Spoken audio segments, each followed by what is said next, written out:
Salut, je suis Herman Gakpo et c'est un plaisir pour moi de vous retrouver pour ce nouveau numéro de notre chronique quotidienne, la quotidienne vidéo coaching. Thème du jour, manager, vous êtes débordé, voici ce qu'il faut. La frustration managériale, cela vous dit quelque chose?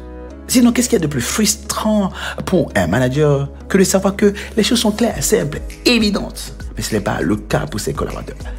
Qu'ils sachent clairement comment il faut faire les choses et produire des résultats et que le fait soit un casse-tête incompréhensible, insoutenable pour ses collaborateurs. Qu'il ait une idée claire de la vision et des enjeux et que son sentiment général soit que les gens ne se préoccupent même pas de ce qui le préoccupe ou pas du tout de ce qui le préoccupe. C'est évidemment frustrant et la conséquence en général, c'est qu'il se retrouve à être fou et moulin et à être débordé. Il constate que tant qu'il ne donne pas le ton, les gens ne comprennent pas et ne se sentent pas ou ne sentent pas les urgences et du coup attendent. Il est frustré qu'il n'y a que lui, qui s'échine à faire tourner la machine, à faire marcher le business ou l'organisation.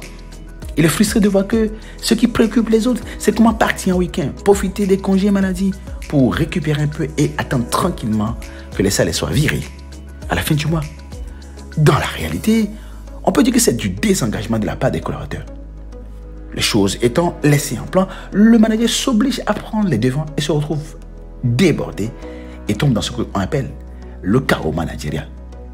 C'est justement à partir de cet instant qu'il doit se remettre en cause et intégrer les principes suivants.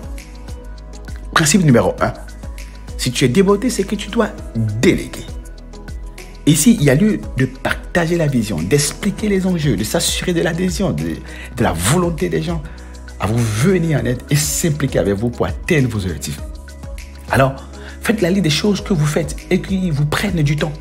Séparez ce qui est stratégique de ce qui est opérationnel. Ensuite, demandez-vous ce qui est requis et attendu de vous, ce qui rapporte et contribue plus au résultat et ce qui vous récompense plus. Préparez-vous à déléguer le reste en identifiant des collaborateurs à qui vous allez les déléguer. Alors, qu'est-ce que vous n'avez plus le temps ni la force de faire et que vous devez absolument vous préparer à déléguer. Deuxième principe, si tu délègues et que ça ne marche pas, il faut former. Pour rendre la formation simultanée avec la délégation, un principe reste de mise. Ne demandez pas ce que vous avez à faire.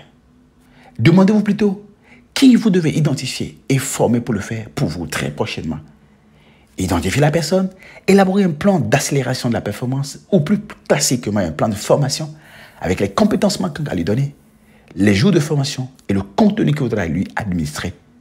Donnez-vous 4 à 12 semaines pour le capaciter systématiquement comme s'il devait reprendre les classes avec de la théorie et de la pratique.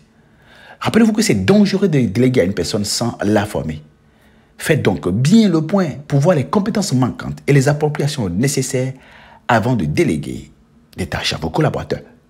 Ne les envoyez surtout pas à l'abattoir, à la guerre, en les laissant mal préparés, mal formés et mal outillés. Lorsque vous prenez un collaborateur à qui vous avez confié des tâches et qui n'arrive pas à les accomplir comme cela se doit actuellement, quelles sont les compétences qui leur manquent? Quels sont les programmes de formation que vous allez utiliser pour renforcer sa capacité et réussir votre processus de délégation? Principe numéro 3. Si tu formes et que ça ne marche pas, il faut coacher. Que la formation soit déroulée par vous-même ou par un tiers, un cabinet externe, si le collaborateur n'améliore pas son attitude, son approche et ses résultats immédiatement après la formation, c'est le moment de l'accompagner dans la mise en pratique. Prenez un dossier, un projet sur lequel il est actuellement. Sachant qu'il maîtrise le contexte, les enjeux et la méthodologie, prenez en charge le dossier en sa présence afin qu'il voie. Faites-le ensemble. Vous faites 70% et lui 30%. Ensuite, il fait 30% et vous faites 30% et il fait 70%. Ensuite, vous le laissez à 100% et puis vous contrôlez plus tard. Une fois que vous voyez qu'il a à la main, vous pouvez compter sur lui désormais et votre délégation sera réussie.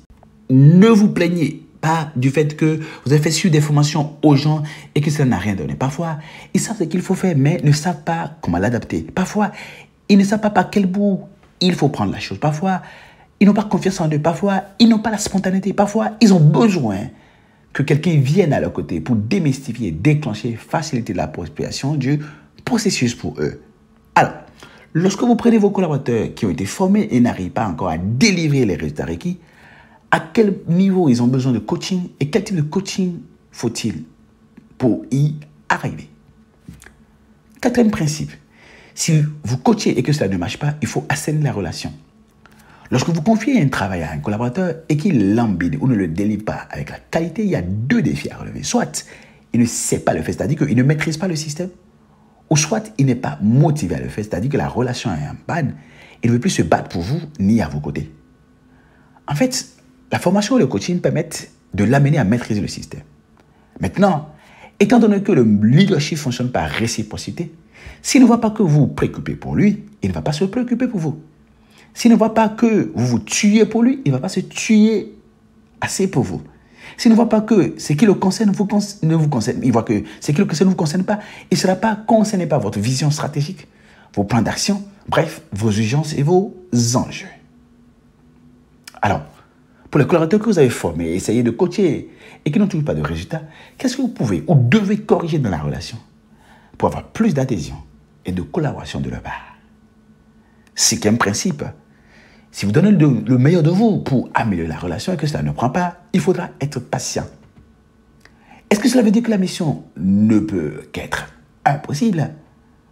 En fait, dans la pratique, il est rare de faire les 4 premières choses qu'on a vues et ne pas avoir du résultat. Et si vous les faites bien et que vous n'avez pas du résultat, il faudra de la consistance, de la constance. Et ceci, donc, comme vous le savez, nécessite du temps. N'oubliez pas que les gens ont besoin de temps pour apprendre les leçons, pour assimiler, pour pratiquer et performer. Du temps pour comprendre, du temps pour croire, du temps pour croire, croire en vos idéaux, croire en votre façon de faire et votre capacité à les faire réussir. N'oubliez pas que c'est à vous, le manager, de créer chez les autres ce qui suit, vos collaborateurs, ce qui suit. Le devoir de faire, c'est-à-dire la prise de conscience et la responsabilité personnelle à délivrer. Le pouvoir de faire, c'est-à-dire la maîtrise du cadre, des enjeux, des méthodes et outils pour délivrer du résultat. La volonté de faire, c'est-à-dire l'auto-engagement et le sentiment de redevabilité pour se sentir prêt à vous aider et à vous faire réussir. Alors, aussi longtemps que vous n'avez pas rempli ces 3 conditions, vous allez passer votre temps à devoir le faire seul, à être débordé, à souffrir seul, à vous plaindre seul. Et la question pour vous maintenant est de savoir, parmi vos collaborateurs que vous avez essayé ou que vous essayez d'accompagner pour avoir du résultat, qui sont ceux qui ont besoin de plus de temps? Qui sont ceux qui ont besoin de plus d'investissement complémentaire ou supplémentaire de votre part, qu'il faudra consentir, un investissement qu'il faudra consentir le temps que la mayonnaise prenne. Eh bien, si vous avez aimé cette vidéo, j'ai une très bonne nouvelle pour vous. Vous allez aimer les 10 guides pratiques de la bosse du management simplifié que vous allez trouver et vous pouvez trouver sur nos plateformes hcexecutive.net ou hcmagazines.com. Et surtout, n'oubliez pas d'aimer la vidéo et de vous abonner à la chaîne et de la partager. Partagez cette vidéo avec tous ceux que vous pensez qu'ils en auront besoin pour ne plus être des managers débordés.